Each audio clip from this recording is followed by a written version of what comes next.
హరీష్ రావు గారు సిద్దిపేట పర్యటనలో భాగంగా ఆయన తెలంగాణ రాష్ట్ర వైద్య రంగం గురించి ఎక్స్ప్లెయిన్ చేసుకుంటూ బీఆర్ఎస్ ప్రభుత్వం ఉన్నప్పుడు వైద్య రంగం ఎట్లుండేది, ఇప్పుడు సిబ్బంది ఎట్లున్నారని చెప్పేసి ఈరోజు అధికారంలో కాంగ్రెస్ ఉన్నా, ఈరోజు పక్కన మంత్రి ఉన్నా, ఈరోజు అధికారం మాది అన్నట్టుగా హరీష్ రావు గారు మాట్లాడుతూ ఉంటే ఒక నక్కల గుంపులో సింహం గర్జించినట్టుగా ఉంది, ఒక తోడేళ్ల గుంపుల్లో సింహం గాండ్రించినట్టుగా ఉంది. నేను పొగిడి ఎవరిని గొప్ప చేయట్లా, ఇక్కడ కాంగ్రెస్ పార్టీ వాళ్ళకి ఇట్లా పరిపాలన చేయడం రావట్లేదని చెప్తున్నా ఇక్కడ డైరెక్ట్గా. మీరు చూడండి ఇక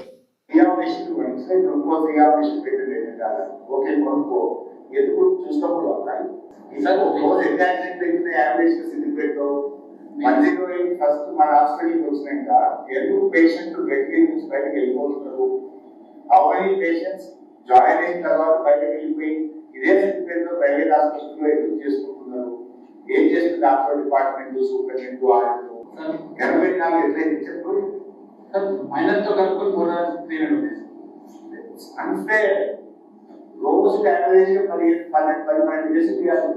15 మంది డాక్టర్లు ఉంటారు, 5 వరకు 10 మంది పని చేసినా మనిషికి ఒక కేసు చేసినా 10 కేసులు చేయాలి. రోజు పేషెంట్ 300 కేసులు చేయాలి. పేషెంట్ లోడ్ కూడా పేషెంట్ లోడ్ ఎక్కువ వస్తుంది. ప్రైవేట్ ఎందుకు ఒక్కొక్క రోజు ఒక మాకు కనిపిస్తుంది, నాకు ఐటీ వచ్చే రోగం కూడా వచ్చింది సార్ హాస్పిటల్ నాకు రెస్ట్ కాదు సిగ్గుపడుతుంది మంచిగా. సిద్దిపేట మెడికల్ కాలేజ్ ఉంటుంది, వారం ఒక ప్రైవేట్ హాస్పిటల్ నాకు వారం ఒకటి ఎందుకు వస్తుంది, పేషెంట్ రెగ్యులర్గా లేచిపోతుంది ప్రైవేట్ హాస్పిటల్ మీ దగ్గరికి. ఆఫ్టర్ అడ్మిటింగ్ యాక్సిడెంట్ కేసు 108 బట్టి గవర్నమెంట్ హాస్పిటల్ చూసాక మంచి మీ దగ్గర బయటకు పోతుంది. ఒకప్పుడు ఏం చేసాం, మోకాల్ chip operation Siddipet medical college లో రోజు చూసారా అక్కడ ఏం చేస్తా ఉన్నారా బా. బీఆర్ఎస్ ఉన్నప్పుడు ఎట్లుండే, ఇప్పుడు ఎట్లుంది, పరిస్థితి ఏమైతా ఉంది అని చెప్పేసి అడుగుతా ఉన్నాడు హరీష్ రావు గారు. దానికి సమాధానం లేదు ఈయన దగ్గర, ఒక మాట కూడా రావడం లేదు. పొన్నం ప్రభాకర్ ఇది ఆయన యాక్షన్, ఈ తీరుగా.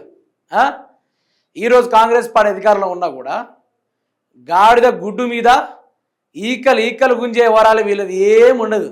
ఈరోజు తెలంగాణ రాష్ట్ర వైద్య శాఖానికి సంబంధించిన మంత్రి ఎటు పోయిండు, ఉన్నాడు ఆ రాష్ట్రంలో?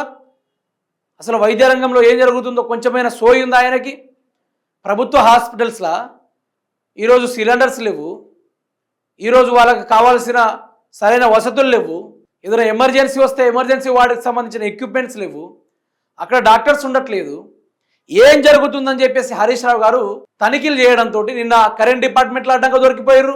ఈరోజు ఈ యొక్క హాస్పిటల్ వ్యవస్థలో వైద్య రంగంలో ఏం జరుగుతుందో అక్కడ కూడా అడ్డంగా దొరికిపోయారు. మరి కాంగ్రెస్ వాళ్ళు ఉండేం లాభం, కాంగ్రెస్ పార్టీ వాళ్ళు ఏం చేస్తూ ఉన్నారు, కాంగ్రెస్ పార్టీతోటి ఒరిగేది ఏంది, కాంగ్రెస్ పార్టీతోటి లాభం ఏంది అనేది తెలంగాణ ప్రాంతం ఈరోజు గొంతెత్తి ప్రశ్నిస్తూ ఉంది, గొంతెత్తి అడుగుతూ ఉంది.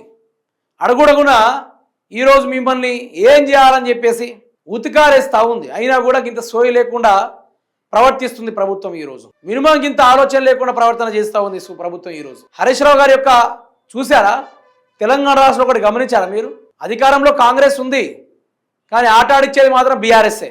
అధికారంలో వాళ్ళకు కాన్వేలు ఉంటాయి, వాళ్ళు అసెంబ్లీలు పెట్టుకోవచ్చు, ఉతికేది మాత్రం హరీష్ రావు గారే, కేటీఆర్ గారే. ఈరోజు వీళ్ళ సర్ఫెక్సల్ అయితే ఏ లేకుండా మరి ఉతుకుతున్నారంటే ఇక తెలంగాణలో ఏ విధంగా ఉంది వాళ్ళ హవా అనేది ఇక్కడే అర్థం చేసుకోవాలి. ప్రజలు ఎవరి రాక కోసం ఎదురు చూస్తూ ఉన్నారు, ఎవరిని కుర్చీ దింపాలని ఎదురు చూస్తూ ఉన్నారో ఆ రోజు రానే వస్తుంది. ఆనాడు అందరూ డిసైడ్ చేస్తారు, పక్కాగా దించే కార్యక్రమాలు చేస్తారు.